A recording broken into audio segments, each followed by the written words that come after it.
Malam ini, saya akan mengajak kalian menyusuri sebuah kisah kelam dari sebuah warung sederhana di ujung jalan desa. Warung soto yang tampak biasa, namun menyimpan perjanjian terlarang tentang kelarisan yang dibayar dengan sesuatu yang tak seharusnya dipersembahkan.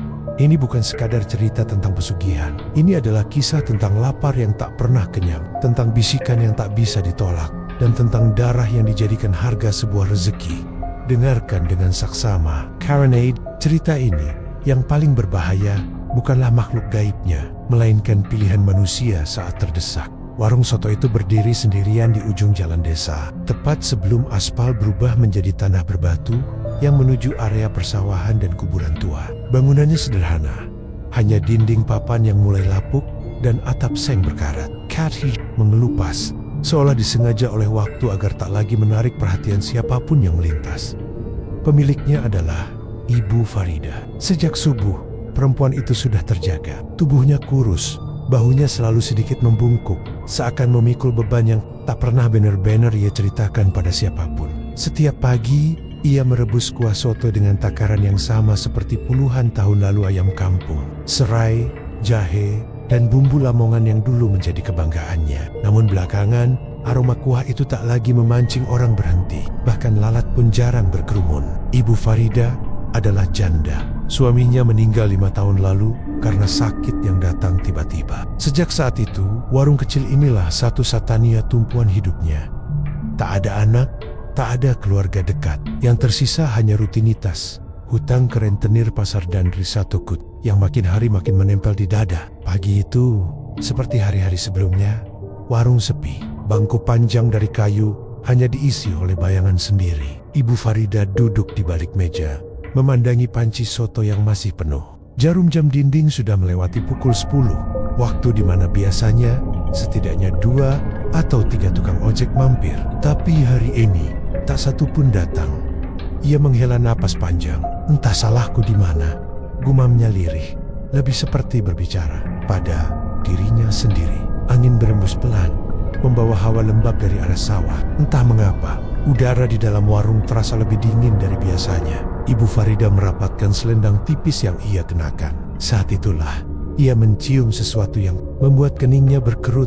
Bau amis samar, seperti darah bercampur besi, datang dan pergi tanpa arah. Ia berdiri, memeriksa dapur kecil di belakang. Tidak ada apa-apa, tak ada ayam mentah yang tercecer, tak ada panci bocor. Semuanya bersih, sama seperti tadi pagi. Namun bau itu masih tertinggal, tipis tapi menusuk. Menjelang siang, satu pelanggan datang. Seorang lelaki muda yang wajahnya tampak pucat. Ia makan dengan cepat, hampir tanpa bicara, lalu pergi dengan wajah tegang. Beberapa menit setelah itu, suasana kembali hening. Hanya suara sendok beradu dengan mangkuk kosong yang terdengar. Itu pun sebentar. Sore hari, awan mendung menggantung rendah. Ibu Farida mulai membereskan warung lebih awal. Saat ia mengangkat panci soto, ia tertegun. Kuah yang sejak pagi masih penuh, tiba-tiba menyusut lebih banyak dari seharusnya. Padahal, hanya 1 porsi yang terjual. Ia menatap panci itu lama, mencoba berpikir logis, lalu menggeleng pelan. Mungkin aku yang lupa, katanya, meski hatinya tak yakin. Saat matahari tenggelam, warung ditutup. Namun Ibu Farida tidak langsung pulang. Ia duduk sendiri di bangku, menatap jalan yang mulai gelap. Lampu bohlam kuning menyala redup, memantulkan bayangan aneh di dinding papan. Di saat seperti inilah pikirannya sering melayang tentang hutang yang jatuh tempo, tentang ancaman kehilangan warung, tentang hidup yang seakan berjalan mundur. Tiba-tiba, terdengar suara langkah kaki. Ibu Farida menoleh. Seorang lelaki tua berdiri di depan warung. Pakaian hitamnya tampak bersih meski lusuh. Rambutnya panjang memutih, dan matanya terlalu tajam untuk ukuran orang seusianya. Ia tipis, senyum yang membuat bulu kuduk Ibu Farida meremang tanpa sebab jelas. Masih buka? Tanya lelaki itu. Suaranya pelan namun jelas. Ibu Farida ragu sejenak, lalu mengangguk. Ia tak tahu mengapa, tapi ada dorongan aneh untuk tidak menolak. Lelaki itu duduk di bangku pojok, tempat yang jarang dipilih pelanggan. Ia memesan soto, lalu makan perlahan, seolah menikmati setiap sendok di sejak malam kedatangan lelaki tua itu. Tidur Ibu Farida tak pernah benar-benar nyenyak. Tubuhnya berbaring di dipan bambu, namun pikirannya terus terjaga. Kalimat terakhir lelaki itu berulang-ulang terngiang di kepalanya. seolah dibisikkan tepat di balik telinga. Ada yang lambat, ada yang cepat, tergantung berani atau tidak. Pagi datang dengan rasa lelah yang tak wajar. Saat bangun, kepala Ibu Farida terasa berat. Seakan semalaman ia memikul beban tak kasat mata. Namun rutinitas tetap harus berjalan. Ia membersihkan warung, memotong bahan, lalu menyalakan tungku. Aneh ya, kuah soto hari itu mendidih lebih cepat dari biasanya. Padahal api tak ia besarkan. Ketika tutup panci diangkat, bau amis samar kembali tercium. Ibu Farida menegang. Ia menunggu beberapa detik, berharap itu hanya perasaannya saja. Tapi bau itu nyata, singgah sebentar, lalu menghilang begitu saja. Menjelang siang, sesuatu yang tak biasa terjadi. 2 pelanggan datang hampir bersamaan, lalu 3.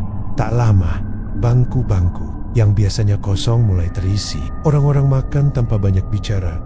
Wajah mereka datar, seolah datang bukan karena lapar, tapi karena dipanggil. Soto yang kemarin hampir tak laku, hari itu mulai berkurang dengan cepat. Ibu Farida seharusnya senang, namun justru rasa cemas yang tumbuh di dadanya. Saat sedang melayani pelanggan terakhir, ia melihat sosok yang sangat ia kenal duduk di bangku pojok. Lelaki tua berpakaian hitam itu kembali.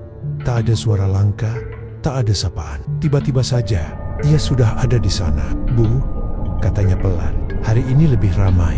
Ibu Farida mengangguk kaku.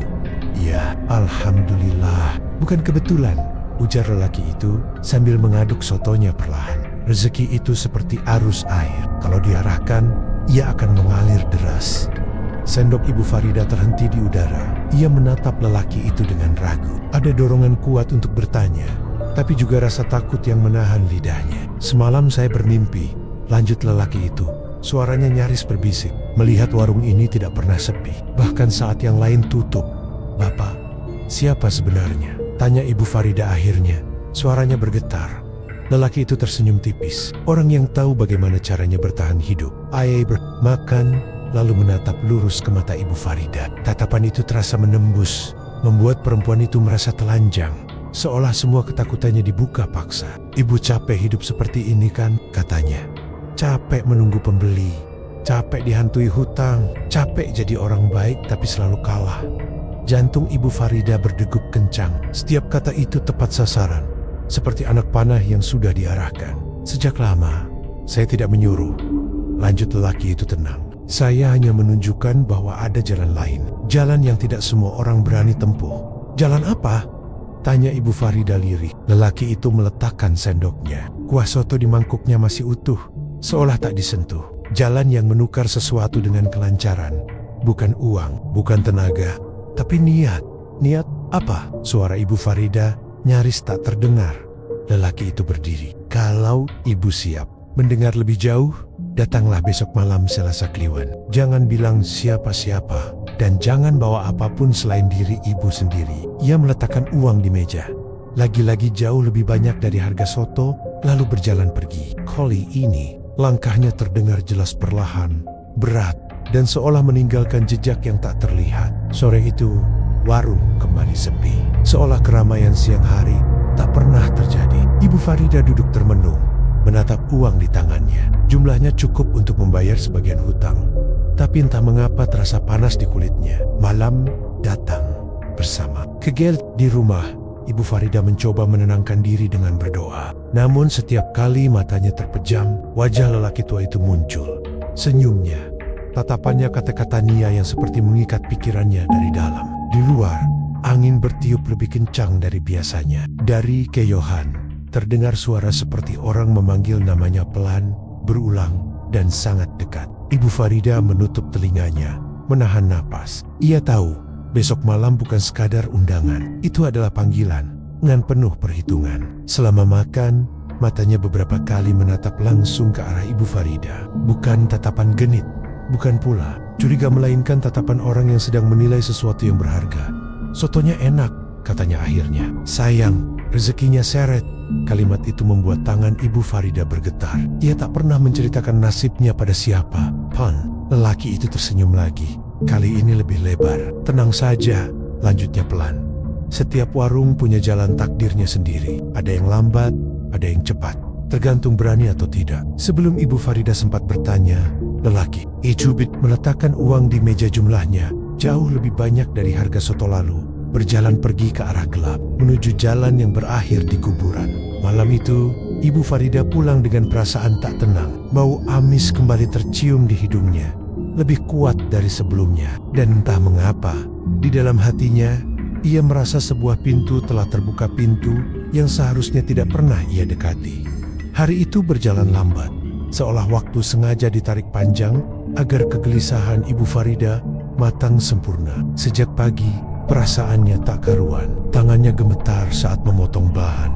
Pikirannya melayang setiap kali air mendidih. Beberapa ia hampir menjatuhkan mangkuk, dan setiap suara kecil terasa terlalu keras di telinganya. Warung kembali ramai, lebih ramai dari biasanya. Soto habis sebelum asar. Orang-orang datang silih berganti, makan dengan wajah kosong, lalu pergi tanpa banyak bicara. Ibu Farida melayani semuanya dengan senyum kaku, tapi hatinya justru makin berat. Keramaian itu terasa palsu, seperti pinjaman yang suatu saat akan ditagih dengan cara yang menyakitkan. Menjelang maghrib, ia menutup warung lebih cepat. Tangannya sempat ragu saat mematikan lampu. Ingatannya kembali pada pesan lelaki tua itu. Jangan bawa apapun selain diri ibu sendiri. Ia meninggalkan uang hasil dagang di rumah, tak membawa tas, tak membawa ponsel, hanya selendang tipis yang melingkar di bahu, dan jantung yang berdegup tak beraturan. Langit gelap tanpa bintang. Malam Selasa Kliwon terasa lebih sunyi dari biasanya. Jalan desa lengang, tak ada suara motor, tak ada anjing menggonggong. Langkah kaki Ibu Farida terdengar terlalu jelas di telinganya sendiri. Di perempatan menuju kuburan, sosok itu sudah menunggu. Lelaki tua berpakaian hitam berdiri membelakangi jalan, menghadap ke arah tanah kosong yang ditumbuhi ilalang. Ia tidak terkejut saat Ibu Farida datang, seolah kehadiran perempuan itu sudah ia pastikan sejak. "Evil, bagus," katanya tanpa menoleh. Berarti niat ibu tidak setingga-setingga. Tanpa banyak bicara, ia berjalan lebih dulu. Ibu Farida mengikutinya dengan langkah ragu. Mereka melewati jalan setapak, menuruni tanah lembab hingga sampai di sebuah bangunan tua yang nyaris roboh. Dindingnya retak, atapnya sebagian runtuh, dan pintunya terbuka setengah seperti sengaja menunggu. "Masuk," kata lelaki itu. Begitu melangkah ke dalam, hawa dingin menyergap Ibu Farida. Bau tanah basah bercampur sesuatu yang amis langsung menusuk hidungnya. Ruangan itu gelap, hanya diterangi cahaya lilin-lilin kecil yang entah sejak kapan sudah menyala. Di tengah ruangan terdapat tikar lusuh dan beberapa benda yang tak berani ia perhatikan terlalu lama. Lelaki tua itu duduk bersila. "Sebelum melangkah lebih jauh, saya harus pastikan satu hal," katanya pelan. "Ibu tahu, ini bukan sekadar doa." Ibu Farida menelan ludah. Saya cuma ingin warung saya hidup. "Setiap keinginan ada harganya," balas lelaki itu. "Dan yang ini mahal." Ia lalu mulai menjelaskan dengan suara datar, seolah membacakan sesuatu yang sudah ia ulang ratusan kali. Tentang pesugihan yang tidak memanggil kekayaan, melainkan kelarisan. Tentang makhluk yang tidak memakan uang, tapi menghisap aroma tertentu yang dianggap suci dan kuat. Tentang darah yang bukan sembarang darah-darah, yang masih membawa janji dan kesucian yang belum ternodai. Ibu Farida merasa tenggorokannya kering. "Saya tidak mengerti." "Tidak perlu mengerti sekarang," jawab lelaki itu. "Yang penting ibu tahu, makhluk itu akan datang jika dipanggil. Dan jika datang, ia tidak suka ditipu." Keringat dingin mengalir di pelipis Ibu Farida. Ia ingin berdiri, ingin lari, tapi kakinya terasa berat, seolah tertahan oleh lantai yang dingin. "Kalau saya menolak?" tanyanya lirih. Lelaki tua itu menatapnya lama. Senyumnya menghilang. Tidak ada paksaan. Tapi yang sudah melihat jalan cepat, jarang bisa kembali puas dengan jalan lambat. Ia kemudian menutup mata, mulai melafalkan mantra dengan bahasa yang asing di telinga Ibu Farida. Udara di ruangan itu berubah. Lilin-lilin bergoyang meski tak ada angin. Dari sudut ruangan, terdengar suara seperti napas tertahan pelan, berat, dan tidak manusiawi. Ibu Farida meremas ujung selendangnya. Jantungnya berdegup semakin kencang. Ketakutan bercampur harapan berputar di kepalanya. Bayangan hutang, warung yang tutup, hidup yang berakhir dalam kesepian. "Ada perjanjian," kata lelaki itu tiba-tiba, membuka mata. "Tanpa tulisan, tanpa saksi manusia. Jika ibu setuju, maka sejak malam ini larisan akan mengalir. Tapi ingat, yang dipanggil harus diberi makan secara berkala. Dan kalau saya berhenti, suara Ibu Farida hampir pecah. Yang diambil bukan uang, jawab lelaki itu dingin. Bukan nyawa ibu. Ruangan terasa semakin sempit. Napas Ibu Farida tercekat. Yang diambil adalah apa yang paling ingin ibu lindungi. Hening menyelimuti mereka. Di luar, terdengar suara angin berdesir melalui ilala Ibu Farida. Tidak ingat kapan tepatnya ia mengangguk. Yang ia tahu, setelah kepalanya menunduk, suasana di dalam bangunan tua itu berubah drastis. Udara yang semula dingin menjadi pengap, seolah ruangan itu mengembuskan napas panjang yang telah lama ditahan. Lilin-lilin menyala lebih terang, cahayanya bergetar tidak wajar, memantulkan bayangan yang bergerak lambat di dinding retak. Lelaki tua itu tersenyum, bukan senyum puas, melainkan senyum seseorang yang baru saja menyelesaikan satu urusan lama. Perjanjian tidak perlu ditulis, katanya tenang. Yang dicatat bukan di kertas, tapi di tempat yang tidak bisa dihapus. Ia meraih sebuah mangkuk kecil dari samping tikar. Isinya cairan bening, tapi baunya menusuk, membuat perut Ibu Farida bergejolak. Lelaki itu menyodorkan mangkuk tersebut. Pegang, perintahnya. Tangan Ibu Farida gemetar saat menerima mangkuk itu. Cairan di dalamnya beriak pelan, padahal ia berdiri diam. Lelaki tua itu lalu melafalkan mantra lebih cepat dari sebelumnya. Setiap kata terasa menghantam dada Ibu Farida, membuat napasnya tersendat. Dengarkan baik-baik, ujar lelaki itu di sela lantunan. Mulai malam ini, warung ibu akan selalu didatangi orang. Tidak peduli hujan, tidak peduli sepi, tapi ada pantangan. Apa pantangannya? Tanya Ibu Farida, suaranya serak. Jangan pernah menutup warung sebelum waktunya. Jangan mit orang yang datang terakhir. Dan jangan sekali-kali berusaha membersihkan apa yang sebenarnya bukan kotoran. Kalimat terakhir membuat jantung Ibu Farida berdegup lebih keras.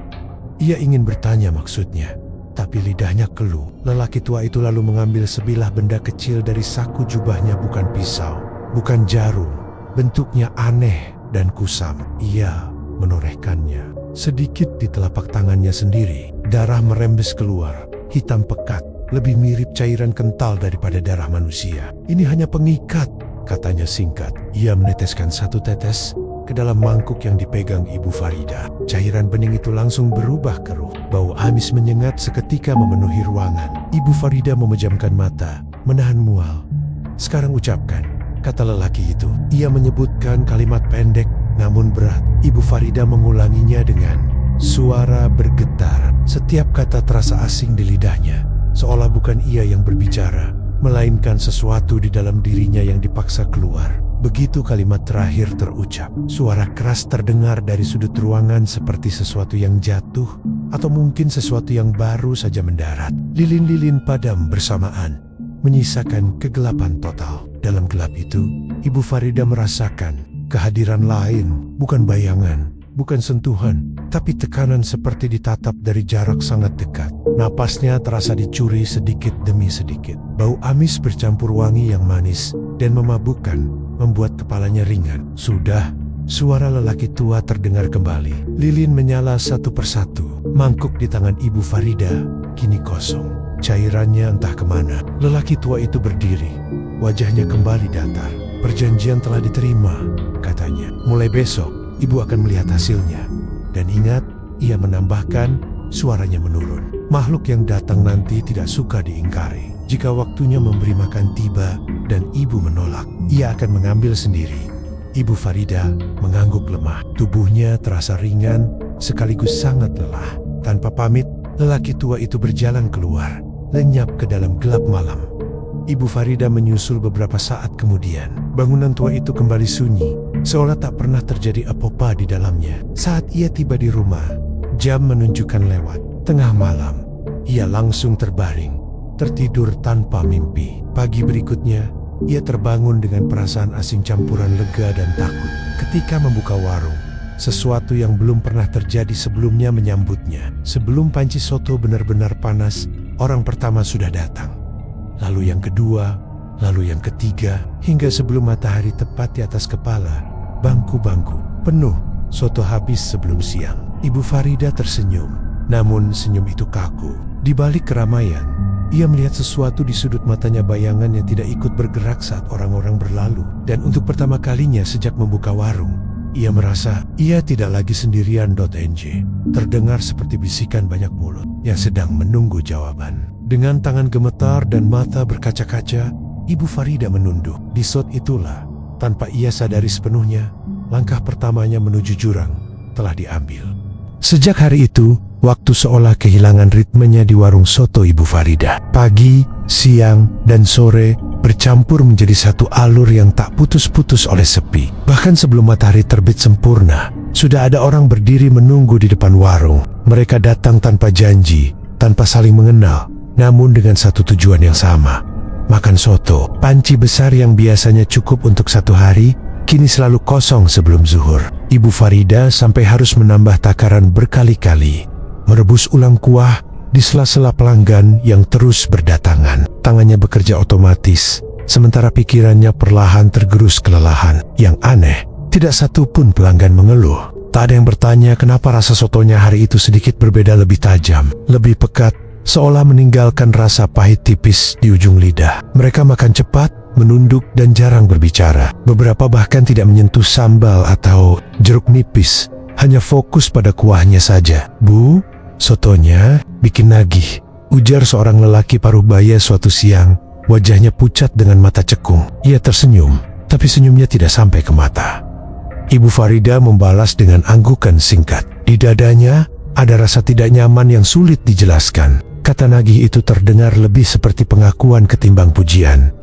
Masalah mulai muncul seminggu kemudian. Seorang pelanggan tetap, tukang bangunan dari desa sebelah, datang dengan wajah kusut. Ia duduk lama tanpa memesan, hanya menatap panci soto yang masih mengepul. "Bu," katanya pelan, "habis makan di sini kemarin, saya mimpi aneh."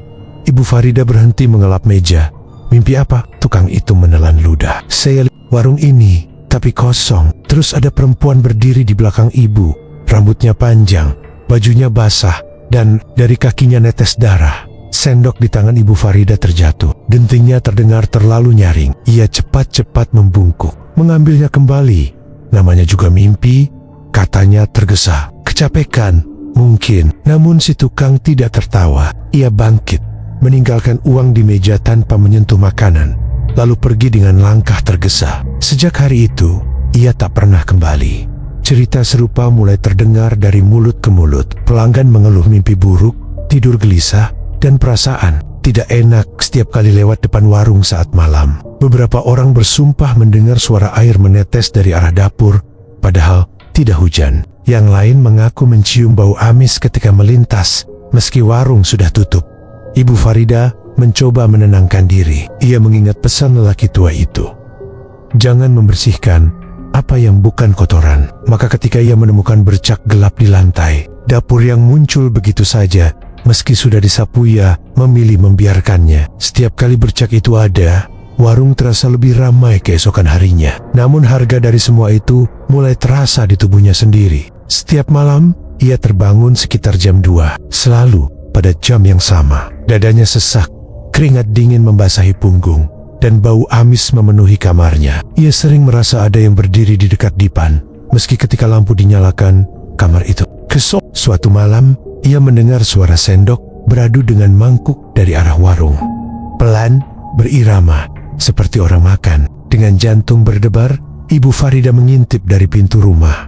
Warung gelap, lampu mati. Namun dari balik etalase, tampak panci soto terbuka. Uap tipis naik perlahan, meski tungku jelas tidak menyala. Ia menutup pintu ropet-ropet dan bersandar. Didin kelarisan warung itu tidak lagi membawa rasa syukur di hati Ibu Farida. Setiap keping uang yang ia pegang terasa dingin, seolah baru saja diangkat dari air kubur. Meski hutang mulai terbayar dan hidupnya tampak membaik di mata orang lain, tubuh dan jiwanya justru semakin terkikis. Tanda-tanda itu muncul perlahan, namun konsisten. Pagi hari, sebelum warung dibuka, Ibu Farida sering menemukan jejak kaki basah di lantai dapur. Jejak itu kecil, ramping, seperti milik seorang perempuan muda. Arah langkahnya selalu sama, dari pintu belakang menuju panci soto. Tak peduli seberapa sering ia menyiram lantai, jejak itu akan muncul kembali keesokan harinya.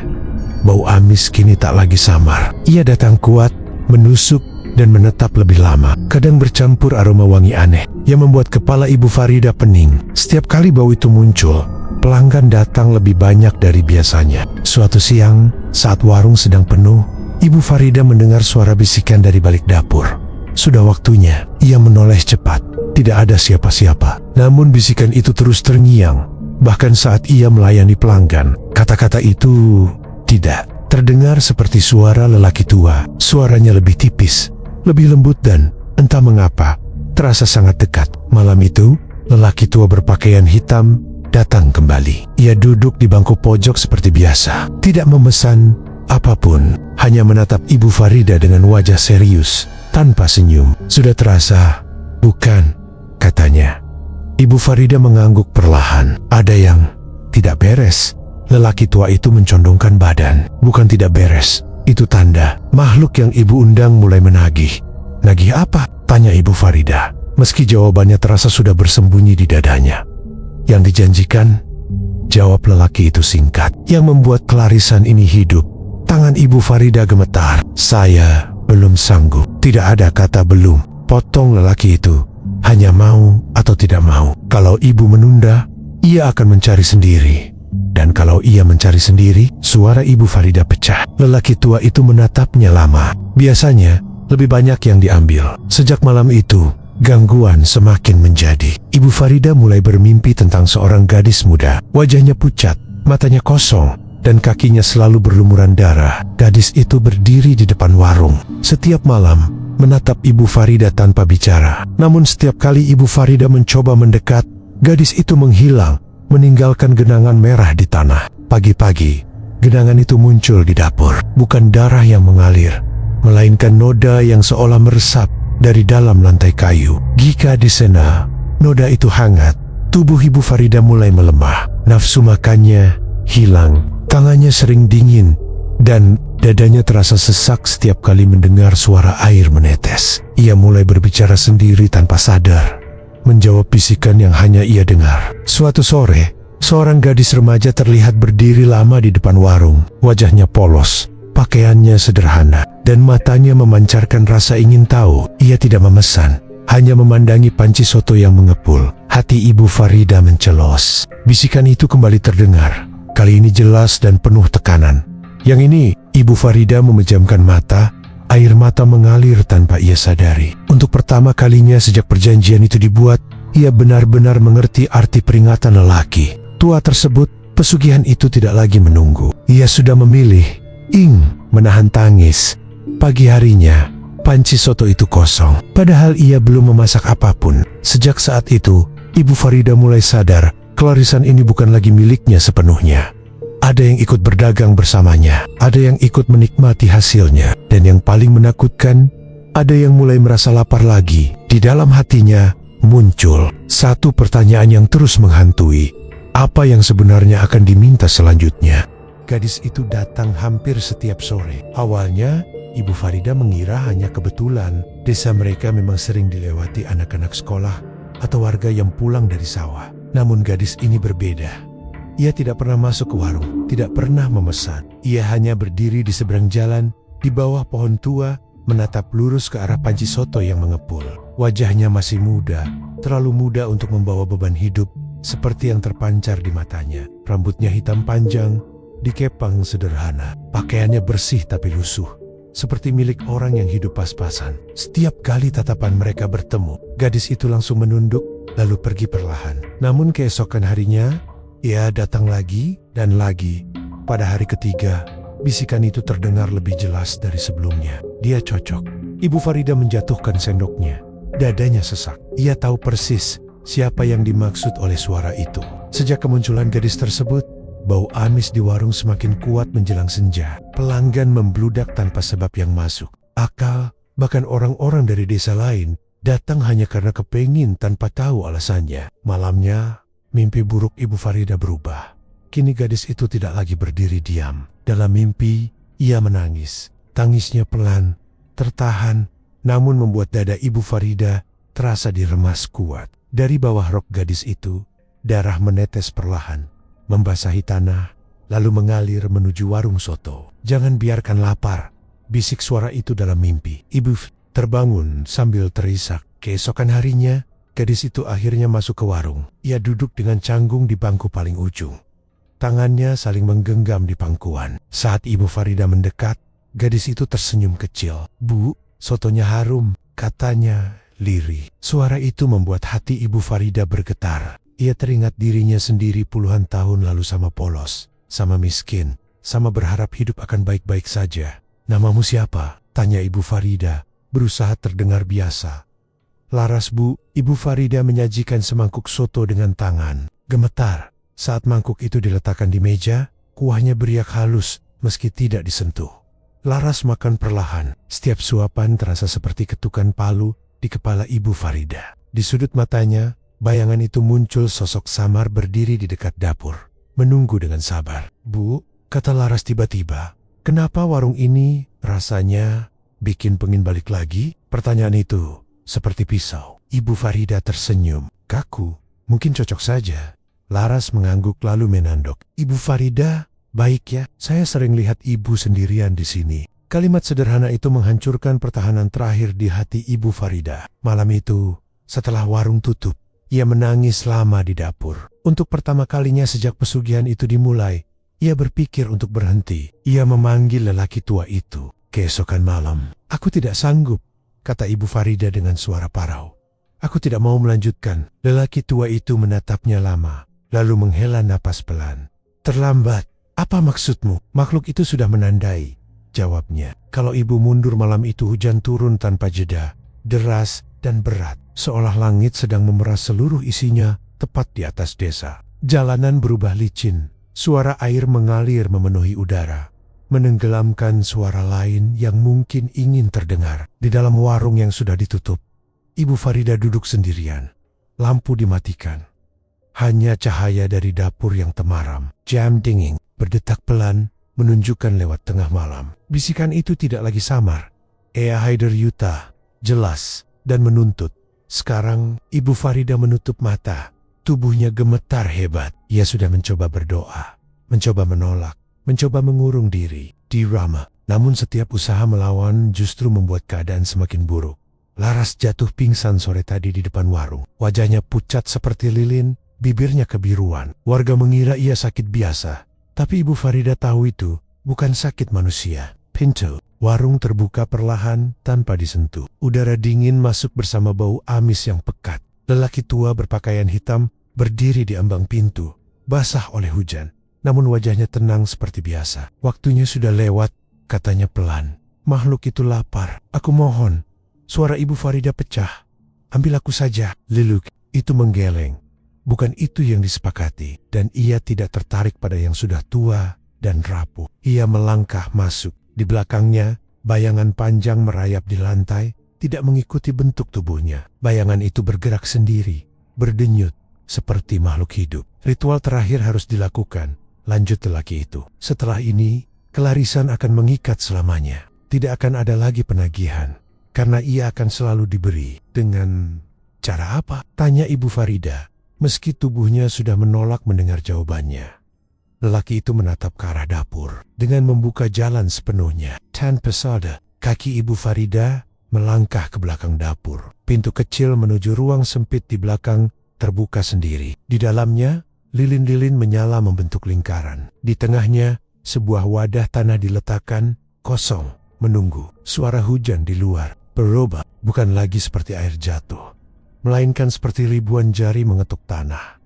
Bayangan itu kini berdiri di belakang Ibu Farida. Ia tidak punya bentuk jelas, hanya siluet perempuan tinggi dengan rambut menjuntai. Dari bagian bawah tubuhnya, cairan gelap menetes perlahan ke lantai, meresap, lalu menghilang. "Kalau tidak sekarang," bisik suara itu langsung di telinga Ibu Farida, "aku akan datang ke rumahnya." Air mata Ibu Farida jatuh deras. Ingatannya berkelebat wajah Laras yang polos, senyumnya yang canggung, caranya memanggil Bu Tengen. Tubuhnya bergetar saat ia menyadari kebenaran paling kejam. Pesugihan ini tidak pernah bisa dihentikan, hanya bisa dialihkan. Dengan tangan gemetar, ia melangkah ke dalam lingkaran lilin. Mantra kembali dilantunkan, kali ini lebih berat, lebih gelap. Udara menekan dari segala arah. Dinding warung bergetar halus. Dari kejauhan, terdengar suara seperti gamelan yang dimainkan. Terbalik nada-nada sumbang yang membuat kepala pening. Wadah tanah di tengah lingkaran mulai menghangat. Ibu Farida merasakan sesuatu mengalir dari dirinya, bukan darah, bukan daging, melainkan sisa nurani yang ia genggam selama ini. Saat ritual mencapai puncaknya, bayangan itu mendekat, hampir menyatu dengan tubuhnya. Jeritan terdengar bukan dari mulut Ibu Farida, melainkan dari dalam dadanya sendiri. Hujan berhenti mendadak. Lilin padam satu persatu. Ketika cahaya kembali, warung sunyi. Lelaki tua itu sudah tidak ada. Lingkaran lilin menghitam. Wadah tanah di tengah kini berisi cairan gelap yang mengepulkan aroma amis dan manis sekaligus. Di luar, dari arah jalan desa, terdengar suara langkah tertatih. Diikuti suara sesuatu yang jatuh ke tanah. Ibu Farida tahu ritual itu telah selesai dan harga termahalnya baru saja dibayar. Sekarang, ia tidak akan menunggu. Ia akan mengambil. Tanpa izin, Laras, suara Ibu Farida bergetar. Bisa lebih dari satu, balas lelaki itu dingin. Sejak malam itu, Laras berubah. Ia sering terlihat pucat. Langkahnya melambat. Wajahnya tampak lelah, seolah darahnya disedot sedikit demi sedikit oleh sesuatu yang tidak kasat mata. Dan setiap kali ia mendekati warung, panci soto mendidih sendiri. Ibu Farida tahu waktunya hampir habis. Pilihan yang tersisa hanya dua, memberi atau kehilangan segalanya dengan cara yang jauh lebih mengerikan. Pagi datang tanpa banner-banner, terasa seperti pagi. Langit cerah, burung berkicau, dan jalan desa kembali ramai oleh aktivitas warga. Namun, ada satu hal yang berubah. Warung soto di ujung jalan itu sudah buka sejak sebelum subuh tanpa ada yang melihat siapa yang membuka pintunya. Panci soto mendidih perlahan di atas tungku. Api menyala stabil, meski tidak ada kayu yang terbakar. Warga mulai berdatangan seperti biasa, bahkan lebih banyak dari sebelumnya. Mereka duduk, makan, lalu pergi dengan wajah puas, seolah tak ada yang aneh. Tak satu pun dari mereka melihat bahwa Ibu Farida tidak lagi melayani di balik meja. Beberapa orang mengira ia sedang sakit, yang lain mengira ia ke pasar. Namun hari berganti hari, dan Ibu Farida tak pernah terlihat lagi kecuali sebagai bayangan samar di balik uap kuah soto. Orang-orang mulai membicarakan Laras. Gadis itu ditemukan tak sadarkan diri di pinggir jalan malam setelah hujan deras. Tubuhnya lemah, matanya kosong, dan sejak hari itu ia tidak pernah lagi sama. Ia hidup, tapi seperti kehilangan sesuatu yang tak bisa dijelaskan. Setiap kali melewati warung soto, ia selalu menangis tanpa tahu alasannya.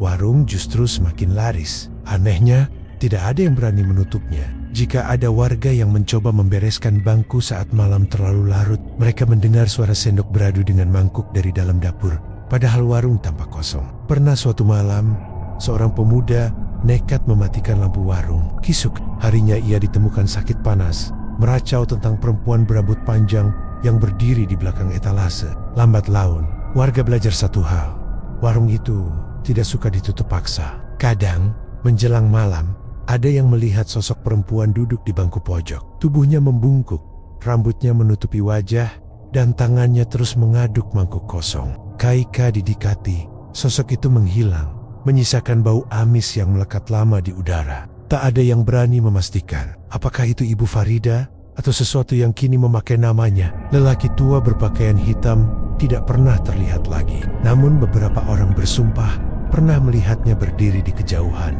menatap warung itu dengan senyum tipis seperti orang yang memastikan sebuah urusan telah selesai. Warung soto Lamongan itu masih berdiri sampai sekarang. Cat hijaunya semakin pudar, dindingnya semakin lapuk, tapi pengunjung tak pernah habis. Soto di sana selalu terasa hangat, gurih, dan sulit dilupakan. Terlalu sulit dilupakan. Dan jika malam kau lewat di ujung jalan desa itu, lalu mencium bau amis bercampur harum kuah soto, jangan menoleh terlalu lama ke dalam warung, karena mungkin ada yang sedang berdiri di balik etalase, menunggumu duduk dan memastikan perjanjian lama tetap berjalan.